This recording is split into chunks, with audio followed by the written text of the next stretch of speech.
उत्तर प्रदेश की 3 सीटों पर उपचुनाव हुए। ऐसे में मैनपुरी की जो सीट थी उस पर पूरे देश की निगाहें थीं, लेकिन वो सीट समाजवादी पार्टी के पाले में चली गई। बात करते हैं केंद्रीय मंत्री एसपी सिंह बघेल साहब से। सर, आपका क्षेत्र रहा है करहल से, आप भी चुनाव लड़े थे पिछली बार, लेकिन अब की बहुत बड़े मार्जिन से समाजवादी पार्टी की जीत हुई है वहां पर। इसमें कहां पर चूक मानते हैं, या समाजवादी पार्टी के नेताओं की कितनी मेहनत मानते हैं? नहीं, चूक कुछ नहीं हुई। वो परंपरागत सीट है। करहल का जहाँ तक मामला है, अखिलेश एक बड़े नेता थे। उनका और मेरा अंतर कम था, और डिम्पल का और वर्तमान प्रत्याशी का 72,000 का अंतर हो गया। तो करहल में अखिलेश यादव जैसे नेता भी मेरे को उतना बड़े मार्जिन नहीं दे पाए थे, लेकिन अब उस विधानसभा में 72,000 का मार्जिन हो गया। खैर, भारतीय जनता पार्टी के लिए सबसे कठिन चुनाव था 2019 का लोकसभा, जब सपा और बसपा का गठबंधन था। और मैनपुरी में मुलायम सिंह यादव जैसे कद्दावर नेता लड़े थे, और बहन जी इन सभी लोकसभाओं पे आगरा, एटा, फिरोजाबाद, हाथरस, मथुरा, अलीगढ़, मैनपुरी पे 1 लाख से 1.5 लाख वोट ट्रांसफर करती हैं। उन्होंने किया। इसके बावजूद मुलायम सिंह तब स्वर्गीय मुलायम सिंह जी कैंडिडेट थे, तब केवल 94,000 से जीते थे। आज डिम्पल 2,82,000 से जीती हैं। इससे सिद्ध हो रहा है कि उनके जीवित रहते हुए उनका इलेक्शन टफ करा दिया था जनता, और उनकी मृत्यु होने पर सहानुभूति की लहर चली है। और लोगों ने सोचा है कि ये उनको एक श्रद्धांजलि दी जाए, और केवल 15 महीने का चुनाव है तो उन्हीं के परिवार को दे दिया जाए। तो जिंदा रहते हुए वो 94,000 से खुद जीते हैं, और मृत्यु के बाद डिम्पल और मुलायम सिंह जी में फ़र्क है, वो 2.25 लाख से जीती हैं। ये माना जाए कि सहानुभूति के साथ साथ चाचा का भी साथ आना कारगर रहा, क्योंकि शिवपाल यादव ने जब अखिलेश यादव का हाथ थामा तो जसवंत नगर से 1,10,000 वोट से लगभग वो जीते हैं, खाली जसवंत नगर विधानसभा से। हाँ, बाकी तो ये बात सच है। कुछ बातें स्वीकार करनी चाहिए राजनीति में, कि शिवपाल यादव जी का जसवंत नगर पे पूरा असर है। वहाँ उनके आने से बड़ा लाभ मिला है। लेकिन आगरा लोकसभा हमारी है, या एटा है, या फिरोजाबाद है, या हाथरस है, या उधर मथुरा है, या अलीगढ़ है, वहाँ शिवपाल जी के असर नहीं है। एडमायरर हो सकते हैं, वोटर उनके नहीं है। और एक जात के ज़्यादा नेता नहीं होते हैं। जो मेन स्ट्रीम में होता है, वोट उसके साथ होता है। आज शिवपाल यादव कह रहे थे बघेल वोट हमको खूब मिला वहाँ पे। जातियों के अनुसार वोट कभी डब्बे में देखा नहीं जाता है। लेकिन मैंने भी समीक्षा की, खासतौर से करहल की। इस वोट के लिए वो तरसते रहे।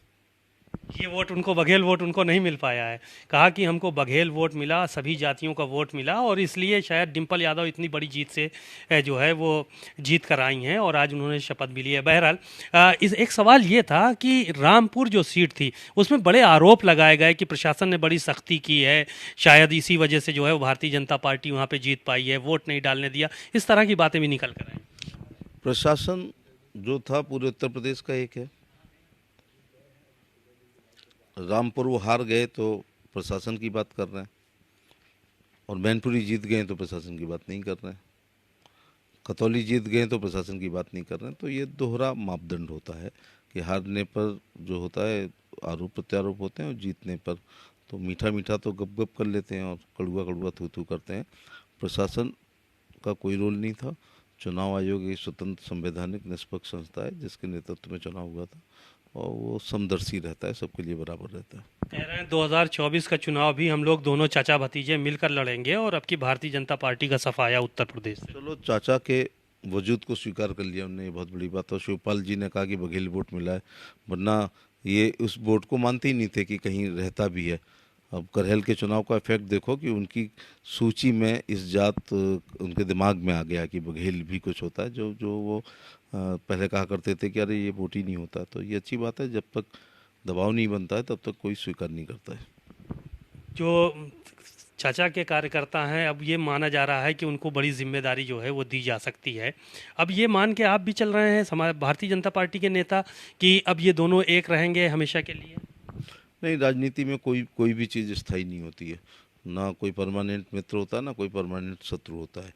और 2017, खास तौर से याद करिएगा कि 2017 में प्रदेश अध्यक्ष रहते हुए उन्होंने उसको निकाला, तो उन्होंने इनको निकाला, तो फिर लास्ट में नेताजी को ही राष्ट्रीय अध्यक्ष पद से अखिलेश यादव ने निकाला था।